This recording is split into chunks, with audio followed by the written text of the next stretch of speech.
Tudo bom, pessoal? Boa noite. Bom, hoje foi me dado... Não, noite não ainda, né? Ainda tá tarde ainda. Me foi dado esse papel aqui de fazer essa mediação desse bate-papo, né, sobre trilhas sonoras. E acho que eu quero começar, o melhor jeito de começar, pedir para cada um de vocês se apresentar um pouquinho, né? Falar um pouquinho da história de vocês, de trabalhos musicais que vocês já fizeram e passando também por esse universo da trilha sonora. Você pode começar, Edu? Posso, claro. Boa noite a todos.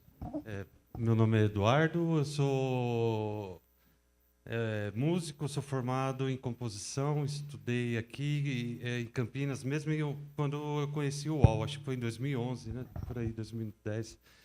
E aí eu conheci o núcleo, conheci o Maurício também, a Beth, todo mundo, né? O Felipe, a gente estudou junto, né?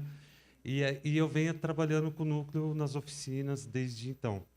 E também trabalho com teatro, né? Com trilha sonora para teatro, para cinema. E é isso. Sou Joe. Boa noite, turma. Boa noite também, não sei que horas são agora. 6 horas. Ave Maria, cheia de graça. Então, meu nome é Vande Doratiotto. Muito prazer estar aqui com vocês e tudo. Bom, eu vou dar aquela resumidinha, né? Eu participo de um grupo que existe até hoje, que se chama Premeditando o Break, Premê, e aí todo o entorno que eu vinha fazer, meio que, né, o ponto gerador foi esse grupo, o Premê, que existe até hoje, e olha só, vai fazer 50 anos. E agora, em 2026. Começamos lá na ECA, na USP, e até agora estamos aí. E não parece, né? Eu estou com 32, como é que pode estar num grupo? Não é? Acontece muito isso. Mas, em suma, música sempre foi o meu grande barato. Depois passei a fazer alguma coisa como ator, embora eu me sinta um modesto compositor popular, mas fui fazendo, né? Porque acho que as artes estão meio ligadas. Sempre gostei desse papo de comunicação. Passei a fazer também publicidade para ganhar vida e tal. Apresentei um programa chamado Bem Brasil na TV Cultura, durante 17 anos, ao vivo. Foi uma alegria, passou tanta gente por lá e etc. Né? E fiz também o Rá-Tim-Bum e o Castelo. O Rá-Tim-Bum fiz como ator, e o Castelo fiz aquelas musiquinhas do Eu vou mostrar para a moçada como fazer. Então, só para ter uma ideia de que tá tudo meio assim, né? E sempre, no possível, humor, amarrando tudo, e vem fazendo cinema também, tal, tudo dentro do mesmo balaio. Por alto é isso daí. Boa noite, eu sou Jara Carvalho, faço parte do grupo Último Tipo, que também, basicamente, a minha formação é praticamente o último tipo, que a gente começou em 1988, e começamos como música e, com o tempo, foi virando para o lado do teatro e hoje a gente circula aí nos dois mundos, né?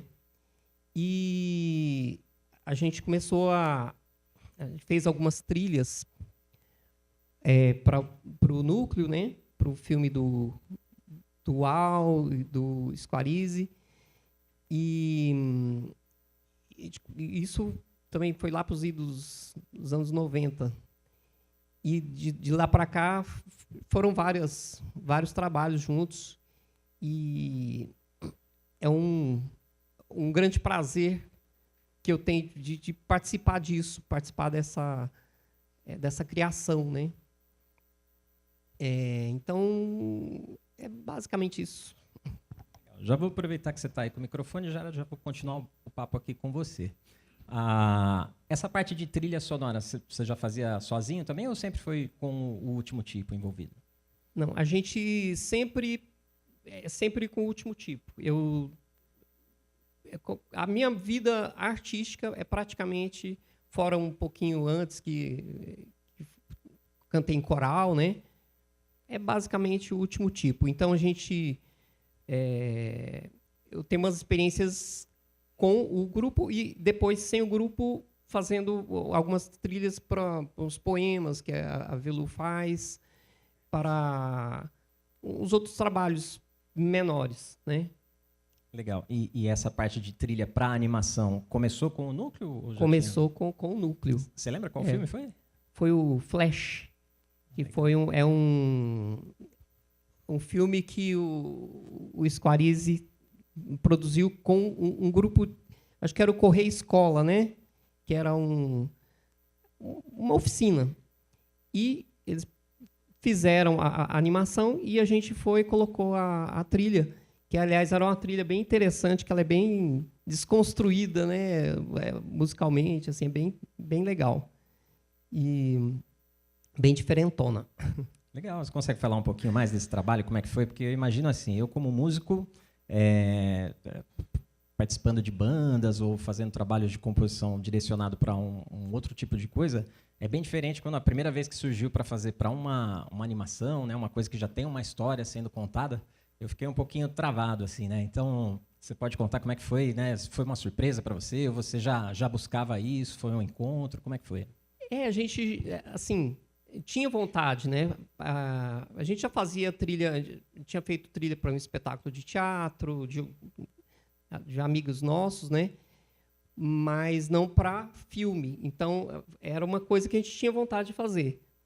Só que, realmente, a hora que você fala, agora tem que criar em cima disso, dá aquele, né, uma certa travadinha, mas com aquela dedicação, assim, você vai tirando lá do fundo. E eu acho que até pelo fato de não ter essa experiência, a trilha acabou ficando interessante, né? Ficou diferente, porque eu acho que a gente trabalhou muito mais em cima, assim, de sons, né? Bastante coisa de sons, e a música ela ficou desconstruída. Eu acho até difícil falar, porque é uma coisa. Se eu não me engano, se não me falha a memória, ficou quase como um clipe musical, é isso? Onde a música vai percorrendo o filme todo? Ela percorre praticamente o filme todo. Legal. Mas ela vai mudando muito, são muitos momentos, né? Atenção, atenção, senhores. Proprietário da chave do carro. Essa é nova para mim. Como é que a chave do carro está no carro? Está no carro, está no estacionamento. É verdade. Está no estacionamento. Bom, eu vou... É urgente, então...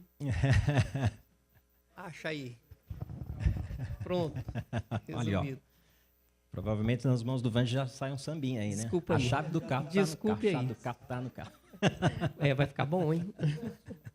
Legal. Bom, queria estender a pergunta aqui aos meus colegas também, se vocês podem falar um pouquinho do primeiro trabalho, se vocês lembram qual foi o primeiro trabalho musical relacionado à trilha, e se imagino que no caso de vocês deve ter sido como o meu, né? Primeiro a gente teve uma vivência musical e em algum momento dessa nossa trajetória a gente se deparou com esse mundo da animação ou do teatro, né? Enfim, algum momento onde você percebeu que você teria oportunidade de colocar a sua música a serviço de uma outra coisa, né? De uma história que está sendo contada, uma mensagem que está sendo passada.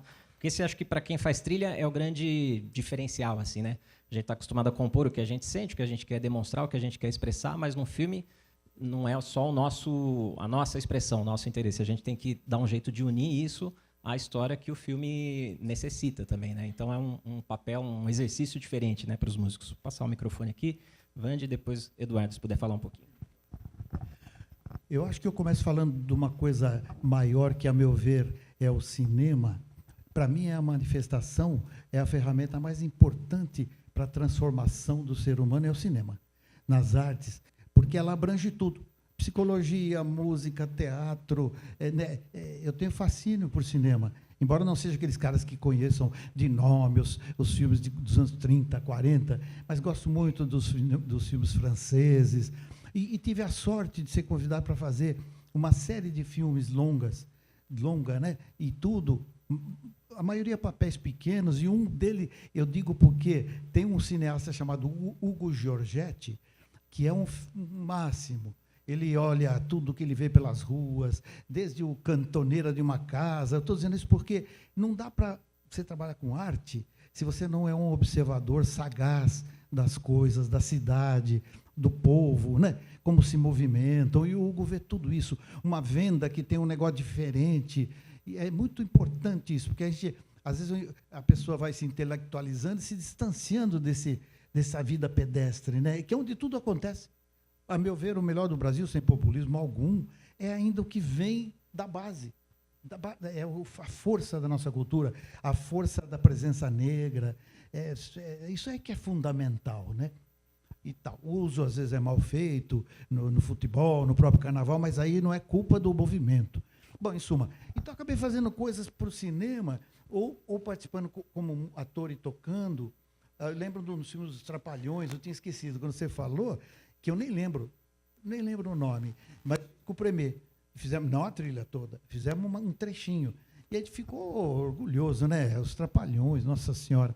Depois fiz muita coisa que me deu um impulso enorme, foi o Fernando Meirelles, do cinema, que é um cara espetacular, né? E ele que viu o Premier tocando no Sesc nos anos 80, e ele falou para mim, Vani, vamos fazer um comercial como ator? Eu falei, não, velho, eu não tenho jeito, eu sou envergonhado, e é verdade. Eu falei, não vai dar certo. Não, mas vamos, insistiu. Quero dizer que como tudo se liga na arte, né? Daí eu fui fiz umas coisinhas simples, depois caiu na Brastemp. Graças a Nossa Senhora da Aparecida do Norte, que melhorou a minha vida. Assim, deu para sair do Chevette 7.4 e comprar um Uno Mille. Mas daí, não, melhorou um pouquinho, porque como músico outsider, o Premier é um grupo que nunca rolou em altos esquemas. É um grupo meio assim nos cantos, né, de humor, meio assim metido e tal, da vanguarda paulista. Então a gente ia se metendo em tudo. Chamava, a gente ia. E eu tive muita sorte, porque grandes caras me chamaram e eu entrei com o maior medo e fui aprendendo e coisa e tal. Então, para não me estender, é por aí. Depois, com o Squarize, com o Maurício, que é um cidadão que eu admiro, um visionário, ele e a sua equipe. O trabalho do Squarize e turma é impressionante, velho. Como um brasileiro focado e que acredita pode ir tão longe, né? E daí uma trilha inteira sobre animação foi do Squarize. Daí fiz uma chamada Aventuras do Avião Vermelho, fui ator também, do Érico Veríssimo, né? E passou no cinema. Eu fui assistir, tinha 2 pessoas, então eu falei, opa, tá uma beleza. Então teve esse problema. É isso aí. Eu estou falando aqui epidermicamente, sem roteiro, mas para dizer que eu, como geminiano, para concluir, tudo que cai na mão que eu possa desenvolver, mesmo com medo, eu vou atrás. Às vezes se acerta, às vezes erra, e assim é tudo. Bom, eu comecei a me interessar pela trilha sonora quando, acho que foi em 2000 e pouquinho, eu fui assistir uma peça no Teatro Oficina. Foi Os Sertões, a luta, a primeira parte da luta, que era uma peça que durava 5 horas, né? Mas era tanta música, era tanta coisa, porque tinha um cara que tem uma estrutura dentro do teatro, né? O cara trepava na estrutura, cantava trompete, tocava lindamente, né? E eu falei, e o som, eu senti que o som me rodeou lá naquele momento. Eu falei, nossa, que coisa linda, né? E fui para a faculdade. E na faculdade, eu tive a sorte de participar de uma montagem com o grupo, porque tem aqui na Unicamp tem a parte da música e a parte do teatro. E aí eu participei de uma trilha, de uma montagem lá do teatro, que são dos alunos, né? E aí eu ficava sentado lá no sofá enquanto a gente estava esperando o ensaio, e o pessoal não me conhecia. Então eles falavam assim, o que você está fazendo aqui? Eu falei, pô, eu sou músico. Pô, você é músico? Tem uma peça aqui, vamos montar a trilha, né? Aí acabou que acho que em 3 anos eu voltei mais de 10 peças com o pessoal. Foi muito legal peças assim, né? E aí eu conheci o Al e o Maurício já em 2011, né? E a gente fez, o primeiro trabalho que eu fiz com eles foi o do Ziraldo, 80 anos, foi isso? Foi lá no Sesc da Augusta. Eu achei muito legal, porque eu tinha até conversado com você, foi quando a gente se conheceu, né? Você me deu vários toques legais por telefone, né, Anselmo? E aí eu falei, bom, vou levar todo o equipamento para gravar o pessoal, né? Para a gente fazer as coisas. E o espaço era todo o espaço possível que tinha lá. Então a gente gravou no banheiro, gravou numa salinha lá, fomos na Paulista gravar o tráfego passando. Eu falei, puxa, Isso é maravilhoso, né? E de lá para cá a gente tem feito essas oficinas, as trilhas, né?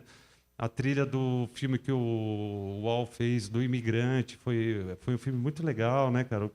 O do Maurício, agora a gente está fazendo dos Quarks e Leptons. Então é bem bacana esse processo de estar com a música junto com o filme. Assim, eu tenho aprendido bastante. Né? Isso Legal. bacana. É bacana isso que você comentou, porque a gente está falando aqui um pouco sobre criação de música, composição, o Vande também, inclusive, compondo a letra, né, das canções e tal. Mas na trilha sonora também tem essa parte que você comentou, que é o design de som, né? Também faz parte da trilha sonora. E muito legal, né, que você levava os equipamentos para gravar, tentar pegar as coisas ali conforme elas iam acontecendo, né? Ter essa gravação para poder usar no filme também. O design de som é uma parte importante da trilha sonora também. E vou aproveitar que você está com o microfone e vou estender o papo aí com você, porque assim, se já é um desafio para a gente fazer uma música que ajude um filme a contar uma história, imagino que isso também que a gente faz nas oficinas, que é orientar a trilha sonora para que as crianças consigam se expressar no filme, também é um desafio ainda maior, né? Se puder falar um pouquinho também dessa experiência em oficinas, como é que é lidar com as crianças, como é que é o processo nas oficinas? Você procura saber se alguma já toca algum instrumento, se já tem alguma vivência musical? Quando não tem, como extrair alguma coisa delas? Como é que funciona esse processo? As oficinas são baratas, né? Porque a gente fica na faculdade, fiquei na faculdade lá, estudando Beethoven, Bach, todo mundo, né? E ficar pensando do processo de criação, entendeu? Como que se dá esse processo para não só a criação, mas acho que o desenvolvimento da música toda, a mensagem que a pessoa quer passar com aquilo, né? E quando a gente chega nas oficinas, elas são muito variadas. Assim, tem gente que nunca tocou nada na vida, senta e faz uma música linda, assim, se expressa, sabe? E eu percebi que muitas pessoas que tocam já, elas ficam nervosas. Assim, pô, não fica? Aí a pessoa assim, pô, você já toca? Eu toco. Não, eu toco piano. Então, senta aí, toca. Não, mas ó, eu não consigo tocar. Aí chega alguém, pô, você já tocou? Não, nunca toquei nada. Senta aí, a pessoa faz uma coisa muito legal, né? E eu acho também o barato das oficinas, que eu aprendi também com o núcleo, que às vezes a oficina está num silêncio, assim, o pessoal está super concentrado, né? E às vezes está uma zona, assim, uma loucura. E todas elas têm um resultado legal, sabe? O pessoal vai, compõe. Uma vez, 2 meninas que foram ali em Valinhos, assim, que foi o que mais me marcou. Elas tinham, acho que, entre 10 e 11 anos. E elas falaram assim, a gente quer cantar uma música. O Maurício falou, eles fizeram a letra, querem cantar. Eu falei, bom, ótimo, vamos, a gente grava, né? Estava com violão, alguma coisa. E elas fizeram uma mistura de um baião, que começava com baião e terminava com rap, assim. Mas elas fizeram muito organicamente. Assim, meu queixo caiu, assim, eu me desmontei. Falei, nossa, 2 crianças tão criativas, né? Trazendo tanta coisa bacana, assim. Então, eu acho que, assim, eu cresço muito, aprendo muito. Até incentiva, né, a gente, assim, fala, puxa, que legal, né? Que bacana. É um processo bem legal. Que bacana. Você leva algum instrumento assim nas oficinas? Já levei de tudo. A gente tem uns chacoalhos lá, né? Às vezes leva o violão, aí tem o computador, né? E cantam. Várias vezes fizeram o som com o tecladinho pequenininho, meu, tá até amarelado aquele teclado, assim, coitado, né? Já passou tanta mão em cima daquele teclado, né? Já centenas de pessoas tocaram, com certeza, né? Não. E às vezes a rapaziada quer fazer um som de efeito de alguma coisa e faz com a boca, faz de carro andando, né? De coisa caindo. Então, às vezes a gente também no Sesc, que a gente fez oficina, no Pompeia, eles nos autorizavam a andar pelo Sesc para achar coisas nas oficinas que tinham lá, de coisa metálica, né? Era bem legal. Né? Bem legal quando tem esses outros recursos juntos. Né? Bacana. Isso é bem bacana porque assim, um dos traços mais fortes do núcleo nesses 50 anos é sempre isso que foi comentado aqui, né? Trabalhar a originalidade, né? Eu acho que é o grande legado do núcleo, né? Enquanto outros cursos de desenho animado vão começar a ensinar a criança já com algo pronto, né? E já oferecem um modelo para a criança, faz ela copiar aquele modelo e aperfeiçoar e aprender seguindo aquele modelo. O núcleo parte por um outro caminho, que é o caminho que eu acho tão interessante, né? Que eu aprendi. Vou até dividir uma historinha rápida aqui com vocês, né? Eu comecei como aluno deles também, né? Numa oficina, quando eu tinha mais ou menos a idade das crianças que estavam aqui, um pouquinho mais velho, acho que eu de 10 para 11 anos. E eu lembro que já na seleção ali dos desenhos, gostava muito de desenhar, me achava muito caprichoso desenhando. Eu desenhava um super-homem como ninguém. E aí eu levei para o alvo os meus desenhos, e ele passou pelo Super-Homem, passou pelo Batman, não deu, e eu falando assim, poxa, mas tá tão bem desenhadinho. E aí ele pegou um desenho que eu tinha feito, acho que eu tinha uns anos antes, assim, né, com 5, 6 anos, mas estava lá no meio da minha pastinha, e é um desenho que eu tinha até um pouquinho de vergonha, porque era um desenho feito sem copiar nada, sem essa preocupação com a perfeição do traço, né? Mas foi justamente esse que chamou a atenção dele. Ele falou, que bacana esse, o que é? É seu? Tal? Eu falei, é um desenho meu, mas esse aí passa reto, né? Porque eu tava... E eu acho legal eles trabalharem isso com a criança, fazer a criança desenvolver o seu próprio traço, valorizar o seu próprio traço, exibir isso numa sala de cinema, né? Ver as pessoas comentando sobre isso, aplaudindo, isso tudo faz uma transformação na vida da criança, né? E quando a gente tem a chance também de, na oficina, extrair isso delas, né, é muito legal. Isso que você falou torna cada oficina uma oficina única, né? Cada uma sai com uma cara diferente. Uma sai mais eletrônica, outra sai mais com coisas de batuque, outra sai mais com alguma criança tocava algum instrumento, ela levou um instrumento e conseguimos gravar isso, né? Então, a gente tentar também na trilha passar essa originalidade, acho que é muito legal, né? Você falou uma coisa, velho, lapidar aí. Eu dava aula num colégio, na rede estadual de ensino, e eu dava aula de música e educação artística.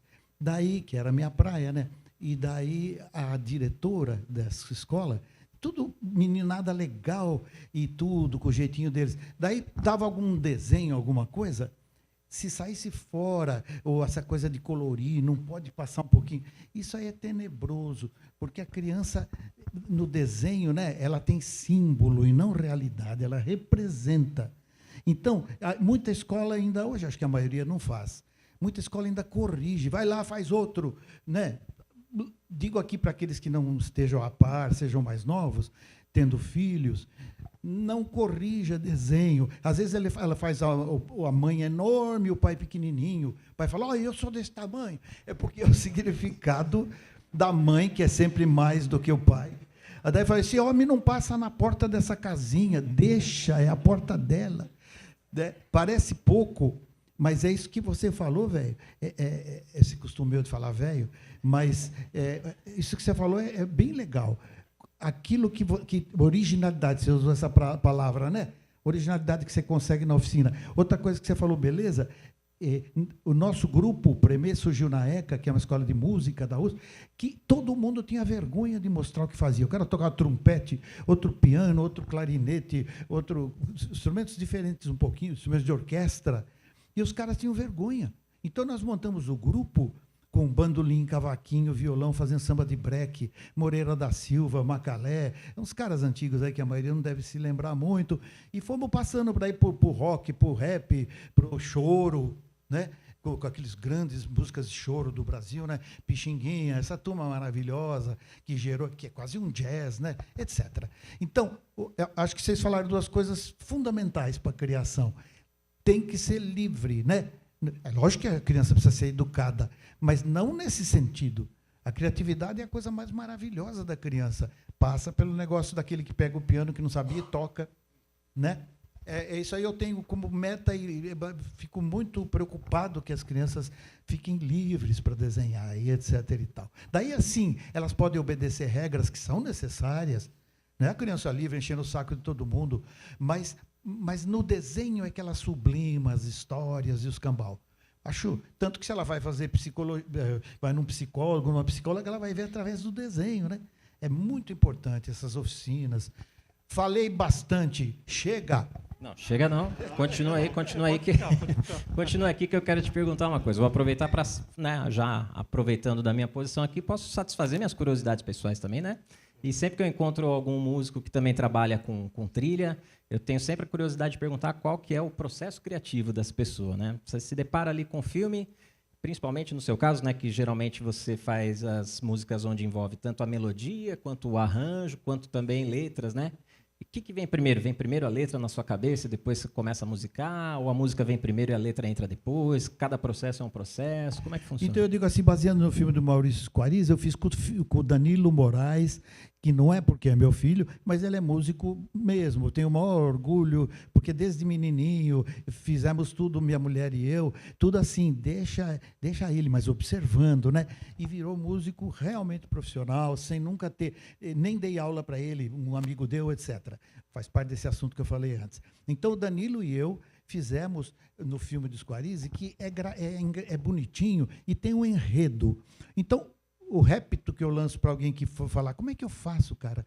Uai, primeiro você tem que assistir o filme, ver a sombra, manja, o recado, o jeitão do filme. É mais lírico, é engraçado, é história, é um documentário, né, de medo, é filme de horror. O que rola? Um momento mais triste, um detalhe técnico, mas é fácil de entender. Você tem um momento mais triste, você usa tom menor. Para muitos isso aqui é super conhecido. Um tom menor, que por questões físicas, né, ele é mais triste, é mais dolente, para usar expressões simples. E um maior. Se você vir uma cena alegre, que nem a do o pastor Gaudí, né, o pastor Gaudí, que do café, depois se der a gente faz aqui, fiz com o cavaquinho, então eu fiz meio um baião, meio um shotzinho, porque tem as cabras que comiam o café e ficavam alegre, contente. Então, eu quero dizer com isso, se você não tiver amor pelo trabalho que o cara te apresentou, assistir o filme com carinho, não é assim, aqui eu vou pôr a música, corre para aquele lugar, põe a música, você entendeu o que você está fazendo, né?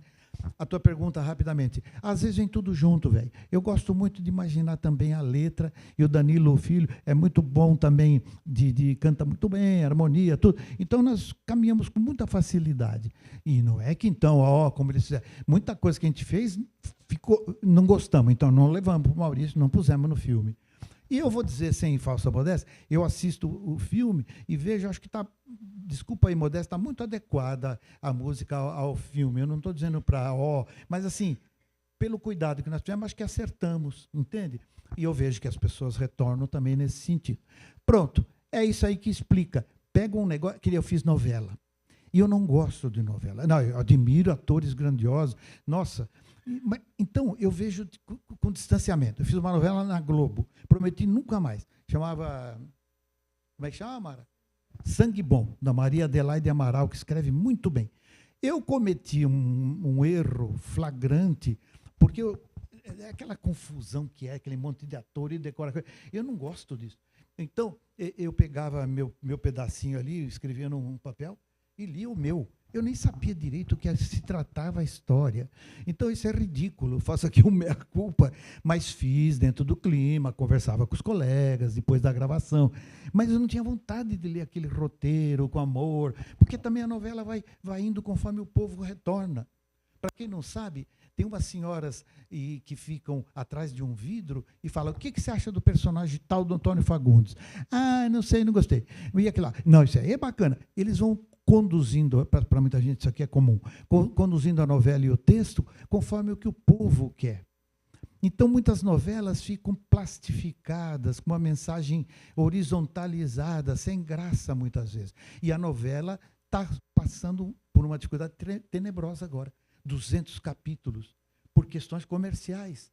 Você precisa fazer 200, porque o anunciante exige por mais tempo. Você não pode falar assim, vou fazer 10 capítulos de uma novela. Né? Então, veja a história como a arte passa pelo negócio da grana e tal. E na Rede Globo, que é uma imensa emissora, mas quem manda é a grana também. Então, é muito difícil. Mas, no nosso caso, modesto, a gente fez com a coisa, falando em cima do conteúdo que o Maurício e equipe, tanta gente boa trabalhou. E tive a sorte grandiosa de trabalhar com a Vera Holtz. Ele escolheu a Vera e eu. A Vera... Precisa falar alguma coisa da Vera, né? Foi uma química sem igual. A Vera é um exemplo disso que eu quis falar. O que a Vera fizer, mesmo novelas da Globo, conduzidas, às vezes, por um interesse mercadológico, a Vera mostra aquela figura que ela é, autêntica, até na fala, né? Etc. e tal. Agora nem precisa me passar mais, que eu estou com vergonha. Imagina.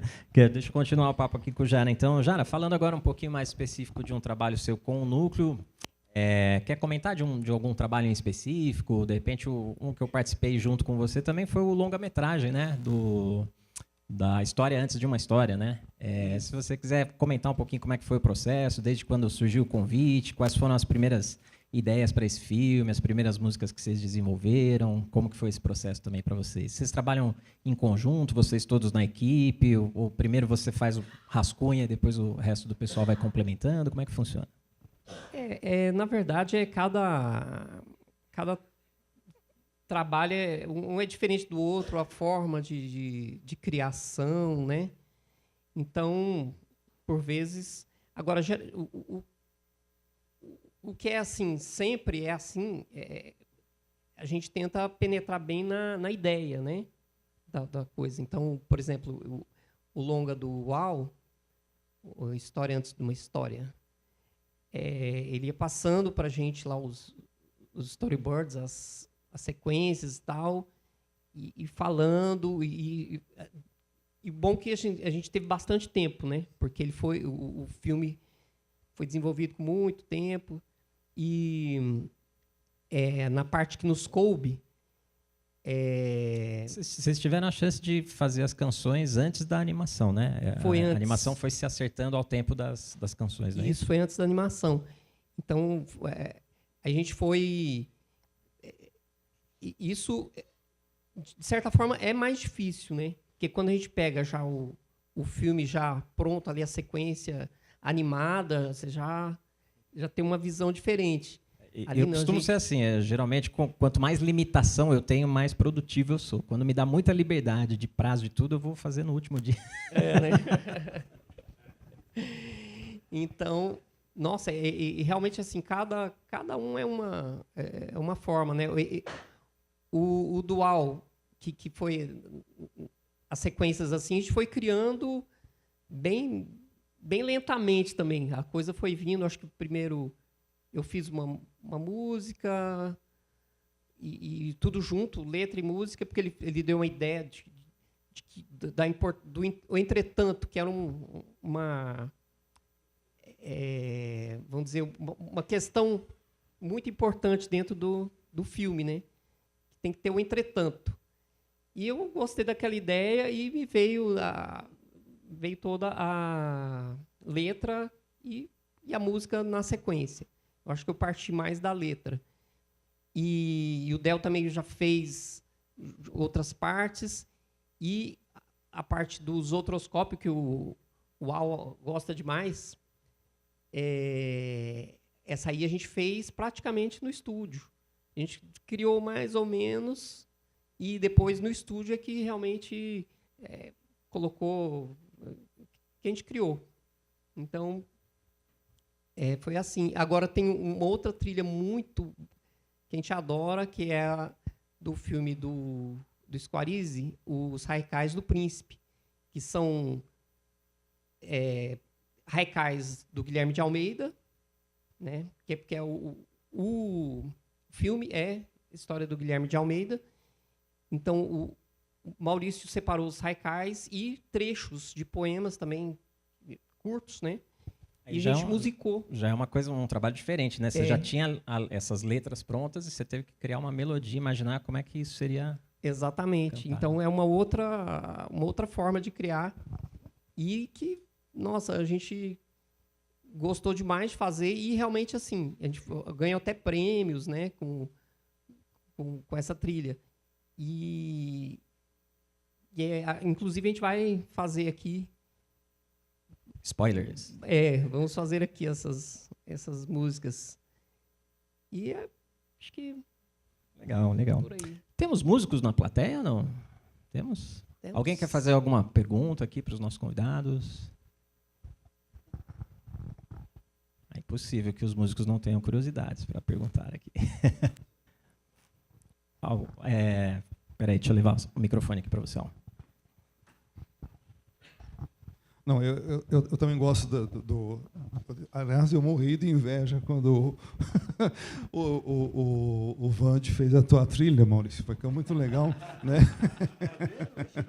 Não é desprezando os outros, não, mas tá muito legal a trilha do Vande. Puxa, que coisa. Aí o Vande é tão, assim, tão honesto que ele falou assim: olha, Maurício, eu posso fazer, tinha uma grana, uma verba, assim, mas se não tiver, eu faço do mesmo jeito, né? Qual é o músico que fala isso? Mas voltando ao entretanto, assim, uma das músicas que eu mais gostei da minha trilha foi justamente do Último Tipo, porque é uma coisa meio minimalista, tá? Ele usou a palavra entretanto, porque toda a história tem um entretanto, é uma preposição que a gente usa, né? Então, era uma vez um príncipe, entretanto, não sei o que lá, então, era uma vez uma outra coisa. Então tem essa história, por isso que eu utilizei o entretanto. E eles trabalharam muito bem, eles souberam assim absorver todo o sentido que tinha essa palavra no filme. Legal. Alguém tem perguntas? Curiosidades musicais? Aqui, ó. Eu acho que durante esses dias do evento a gente falou bastante sobre o desenho, né, sobre esse estímulo ao traço, né, durante as oficinas, e a presença dos músicos, ela estimula o outro traço, né, que é o traço musical, né, estimular essa musicalidade que é no mesmo tom, né, que a questão do traço do desenho, né? Então, eu já fui em várias oficinas, né? Às vezes até tem um tempinho para você sentar ali com eles para ficar brincando no pianinho. E é muito legal, porque, de fato, né, não é que você senta lá e fala, não, toca assim, ou toca assado, né? Se tem um tempo, né, um espaço ali para que você possa se familiarizar com esse instrumento, né, e poder ali desenvolver, né, esse traço, essa musicalidade. É muito interessante como, de fato, faz, né, cada filme único, né, e uma experiência onde essas crianças, esses adultos que passam por essas oficinas saem completamente diferentes, né? Pessoal, acho que essa experiência da oficina é muito bacana, né? Uma coisa que eu achei legal quando eles estavam comentando aqui sobre a espontaneidade, né, a criatividade das crianças. Eu percebo que isso é uma coisa que, se a gente não tomar cuidado, a gente vai crescendo e vai perdendo isso, né? Então, por isso que é tão importante a gente estar em contato com arte constantemente, que eu acho que é uma coisa que obriga a gente a se soltar mais, né? Eu percebo que nas oficinas, por exemplo, essa última que a gente fez com os adultos, né?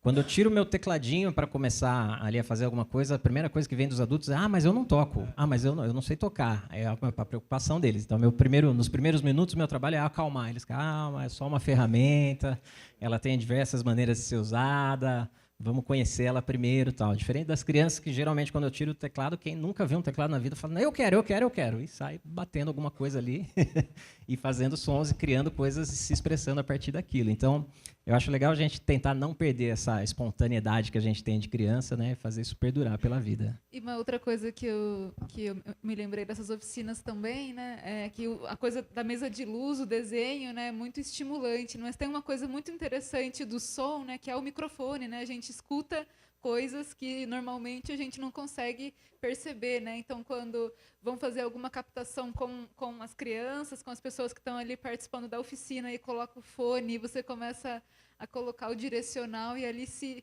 descobre, né? Se revela um outro mundo, né? Como essas oficinas, né? Com a imagem e com o som, elas são muito complementares, né? Nesse sentido. E o pianinho é demais, gente. Tem um programa lá ótimo que você aperta qualquer tecla e você faz sons impressionantes. Legal. Quer complementar com mais alguma coisa sobre a oficina?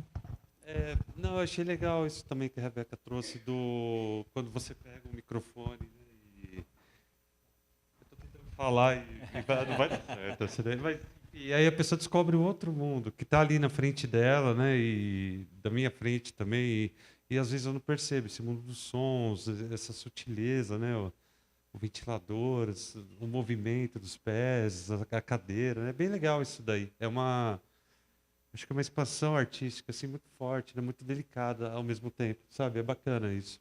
Acho que só para a criança é importante só o fato de ela começar na oficina, ela ter a oportunidade de experienciar isso. Depois a gente reafirmando, né, que isso, nos filmes que você assiste na TV também tem isso. Aquele som dos passos que você ouviu também foi gravado assim. Uma pessoa entrou no estúdio, andou, vestiu o sapato, escolheu o sapato que ela quis para aquele som, andou numa superfície que ela escolheu, se seria cimento, se seria madeira, se seria o que ela precisava para aquele som, foi lá, gravou, uma pessoa pegou esse som, editou, mexeu no volume, distribuiu isso com as outras camadas de som, com a música e tal. Então, só de você passar essa noção também para a criança, começa a despertar uma curiosidade maior nela quando ela for usufruir a arte dali para frente, né? Então, eu acho uma experiência super válida, né? Para mim fez diferença porque foi numa oficina dessa que eu me tornei músico de trilhas sonoras, né? Algumas pessoas levantaram a mão. Ali tem uma pergunta, lá no fundo outra, e aqui mais uma, mas eu acho que você foi o primeiro. Não, deixa a pergunta, imagina. Então, pode fazer, por favor. Só um minutinho, o microfone aqui para o pessoal que está gravando. Desculpa. Obrigada. Eu penso assim que a música se torna um personagem. Nesse contexto, seria isso? Vocês podem responder. Aqui eu sei que no filme do História Antes de uma História, literalmente um dos personagens é o vento, e ele tem canções, tem um papel importante, né, no filme. Algum de vocês quer responder? Sim. É aquela coisa orgânica, né? Quando o cara acerta a música adequada para aquela cena, em suma, para aquela letra, né? Por que um Chico Buarque, vamos usar o paroxismo, né? Um dos maiores autores de todos os tempos, né? No Brasil, um gênio absurdo, né? Daí ele juntou com o João Bosco, que toca um violão exclusivo, com afinação diferente, o João com aquela história de Minas, religião, aquele centro do Brasil, né? Para conhecer o Brasil tem que conhecer Minas, como dizia Fernanda Montenegro. E tudo isso não é isolado, né? A igreja, todo esse treco, e faz aquela música agora, que eu não sei como é que chama, recomendo que sabe o nome? Sinhá. Sinhá. Olha, Sinhá, nem que você não goste de música brasileira, veja o que é um ajuste maravilhoso que responde à pergunta da nossa amiga, que acerto de sensibilidade e os cambal. Sinhá, é fácil de lembrar. E mais, né? E mais 300. Você falou uma coisa legal, Marcel. O Caetano Veloso, esse cara genial, né? Ele, quando pequeno, o pai era ferroviário, os cambal, e o pai caminhava com ele nos campos ali, praças, que tinha um monte de folhas de árvores do outono que caíam, e ele pisava nas folhas, e aquele barulhinho, e o pai, né, exaltava, tal. A gente pode falar, que conversa mole. Não é, velho, não é. A nossa sensibilidade pode aflorar através de um perfuminho, né? Eu sinto o cheiro de couro de uma bolsa, eu me lembro do primário, lembro dos alunos, me sensibiliza. Então, nada é isolado, né? Assim como tudo é política, tudo é comunicação, qualquer coisa pode despertar um poeta. O Guilherme de Almeida, que eles fizeram os haikais, para quem não conhece, o haikai foi introduzido no Brasil pelo Guilherme de Almeida. Era rigoroso. Bom, estou falando com especialistas aqui. Ele tinha aquele rigor do haikai 5, 7, 5, né? Depois, eu escrevo assim, modestamente, nos haikais, mas totalmente na linha mais assim, sem rima. Não, com rima, mas sem obedecer o 5, 7, 5. E o haikai é um exemplo. É um exemplo. O Paulo Leminski escreveu isso aqui, vou falar aqui para terminar. Assim, ameixas, ame-as ou deixe-as. Quer dizer, não há síntese, né? Uma síntese maravilhosa. O amor é um elo entre o azul e o amarelo. Então a cabeça viaja. Um cara chamado Jodorowsky, do cinema, maluco, um franco-chileno, está com uns 98 anos, está vivo, e é o Jodorowsky. Isso da montanha. Ele era um cara tão divergente, pensava tão torto, e continuou na dele. E todo mundo falou, mas esse cara é louco. Até que o John Lennon e a Yoko Ono viram, começaram a financiar o cara, pela diferença dele. E tem uma frase dele que eu pus música até, frase curtinha, assim, passarinho criado em gaiola acredita que voar é doença. Isso explica tudo que a gente falou, né? Muito bom. A produção já veio me dizer aqui que temos tempo de 2 perguntas, é isso? Quem que... Aqui tinha... Não? Já... Acabou sendo respondido, é isso? Sim. Então aqui e depois lá no fundo, né? Vamos lá. Eu tenho um filho que nasceu artista, né? Porque essas coisas nascem, né? E daí ele gosta muito, sempre gostou muito de cinema, de animação, tudo. E ele escreve. Desde muito pequeno, antes ele contava, agora ele escreve. E tudo ele vinha com o som. É uma coisa que já nasceu dele, né? Ele tinha o som. E ele pega, hoje ele está com 18 anos, São José da Cidade, ele fala, mãe, o som muda tudo. O som muda tudo. E eu vendo vocês falarem, depois tendo chance na oficina, e realmente, né? O som muda tudo, gente. Os gagos, o Nelson Gonçalves, aquele cantor magnífico, era gago. E quando ele cantava, não gaguejava, zero gaguejava. O ritmo da música no cérebro, fizeram análises no cérebro de uma pessoa científica, com certas músicas, erudita, Mozart, Beethoven, ou popular, e é como se tivesse luzes cintilando, tal, né? A música não é porque a gente é ligado à música, mas é uma coisa soberba, né? E, em suma, e todas as crianças têm isso aí, qualquer criança. Às vezes são reprimidas demais, né? E ninguém precisa, porque é musical, ser artista. Tem um monte de gente que não é artista, que não se apresenta, que é muito melhor do que a maioria que toca. Mas, né, o artista vai aprendendo, vai ficando mais sem vergonha e vai indo. Mas então, teu filho, observe, você não precisa de conselho nenhum, mas observe ele à distância, nunca, assim, né, pergunta sempre para que ele vá desenvolvendo, né? Não querer um resultado final, deixa ele crescer. Lá no fundo. Opa. A minha pergunta é mais uma curiosidade, né? Se dentro do processo criativo e da poética do audiovisual existe alguma diferença em criar uma trilha para uma animação e para um filme normal de pessoas. Normal, digo, desculpe o termo, foi um filme de pessoas, assim, com pessoas. Quais são as dificuldades? Se existirem, quais são as dificuldades ou diferenças que...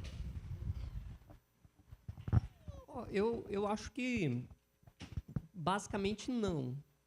O que pode ter numa animação, pode ter também no filme normal, né? Eu não sei como se chama, né? O filme, enfim. A forma de lidar, né, para a gente criar, eu acho que é a mesma, não tem diferença. Eu também já trabalhei com as duas coisas. Uma coisa que às vezes é diferente nessas duas coisas é o tempo, né? A animação é algo que geralmente é mais demorada. Então, muito provavelmente, o primeiro contato que você vai ter que expressar suas ideias, conversar bastante com o diretor daquele filme, para já começar a dar andamento, né? Mesmo que lá no final, depois que a animação fique pronta, você tem que fazer ajustes, mas é importante você começar muito antes, né? Geralmente, filmes de ação real, principalmente para publicidade ou coisa assim, geralmente já te vem uma coisa... É mais comum você ter a coisa pronta e você ter que encaixar a sua ideia naquele tempo, né? Mas os dois casos acontecem nas duas formas, né? Como o Jara falou, cada caso a especificidade de cada caso vem do que aquela mensagem tem que passar, né? É isso que o músico tem que estar sempre ligado, né? Deixar as vaidades de lado e colocar o serviço dele a favor da história, né? A música não pode sobressair. Eu tinha um professor na faculdade que falava assim: se a trilha sonora ganhou o Oscar e tem CD, chama muito a atenção, ela não está cumprindo bem o papel dela. Ela tem que ser discreta, ela tem que favorecer, enaltecer o filme, né? Ela não tem que chamar mais a atenção do que o filme. Mas cada caso é um caso, né? Bom, estamos meio no limite do tempo, é isso? Queria, então, só pedir para cada um de vocês fazer algumas considerações finais aqui, né? Deixar uma mensagem aqui para o pessoal e, não é medida, né? Daqui a pouco temos as apresentações musicais aqui, mas também deixar algum contato, alguma rede social, se alguém quiser depois mandar alguma pergunta que não teve tempo de fazer aqui, vou passando aqui para cada um.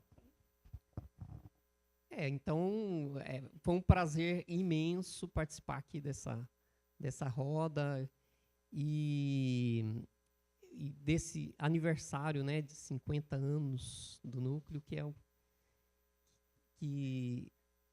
é uma super felicidade realmente estar aqui. O nosso contato, acho que o nosso Instagram é Último Tipo, né? Quem quiser, de repente, entrar em contato, tudo junto, Último Tipo. E quem quiser perguntar alguma coisa e tal, por lá, a gente pode bater um papo.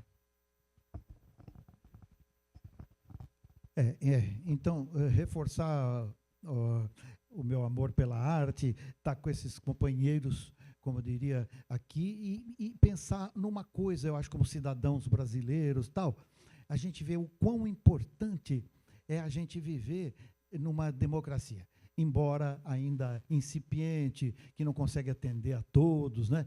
Mas se instala um regime de força, passa-se um pente fino em todas as divergências, em toda essa luta centenária de tantas pessoas e tal. E a gente sabe que isso é um perigo. Então, vamos botar nossa consciência, nosso voto, né, para sempre pensar que, por mais difícil que seja, não há ainda melhor regime que esse da democracia, né? Porque parece que está isolado da arte, mas, ao contrário, nós teríamos um apagamento nas artes tenebroso. E, sem arte, o ser humano derrete. Isso é vero. A rede é aquelas redes de Ceará. Não, é meu nome mesmo, Vande Doratiotto. Eu lanço umas brincadeiras sempre no Instagram, com música e contando casos bizarros e tal. Quem acessar Vande Doratiotto lá, tá bom? Muito obrigado e estamos juntos. Até já. Bom, quero agradecer de estar aqui com vocês também. Está sendo um dia bem legal ao Núcleo, né? Parabenizar o Núcleo pelos 50 anos desse trabalho maravilhoso, né? A arte nos salva, né? Só uma historinha rapidinha. Eu fui apresentar uma peça de teatro em Curitiba agora, né? E teve um acidente de trânsito antes, né? Bem lá longe. E nós ficamos parados 4 horas. Era um grupo de teatro, né? A gente ficou 4 horas parado no mesmo lugar. Acho que eu nunca fiquei 4 horas parado no mesmo lugar. Mas esse dia eu fiquei. E aí a gente estava desesperado de tédio dentro do negócio e a gente tinha que ensaiar a peça. E a gente começou a ensaiar no meio da pista, assim. Eu acho que a coisa mais legal, porque o pai estava passando, assim, ele passou, olhou para a gente, aí ele correu para o carro e trouxe a filha dele. Eles sentaram no guarda-reio da estrada e ficaram assistindo a peça, né? E eu lembro muito do Núcleo, sabe? De quantas escolas que a gente chegou aí. Não, que a gente foi. É isso, quantas escolas que a gente foi. As tribos, os lugares, né? E a gente vai e volta e traz o trabalho da galera finalizado, assim, né? É a arte que nos salva, né? Que nos movimenta. Então, eu quero agradecer a todos, né? Por essa tarde maravilhosa, né? Tá também a professora Lenita, minha professora de escola, de universidade. A gente já trabalhou muito com o Carlos Gomes, né, professor? Uma coisa maravilhosa, né? Também é a arte que nos salva. Pegar os escritos dele e pensar, pô, o cara lá do século XIX pegando a caneta, a caneta não, a pena, né?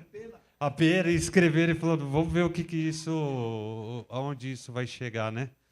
E isso é maravilhoso. Chegou no núcleo de animação, e tantas crianças, centenas, milhares de pessoas aí sendo positivamente influenciadas pela arte, né? Então é isso. Obrigado, viu, gente? Pessoal, quero agradecer também a presença de todos, agradecer o convite de estar aqui batendo esse papo com vocês. Val, Maurício, querem dizer alguma coisa antes de encerrar? Não? Tá todo mundo louco para ver as apresentações, né? Então, gente, muito obrigado. Daqui a pouquinho tem música ao vivo para vocês, tá bom? Obrigado, gente. Parabéns ao Núcleo.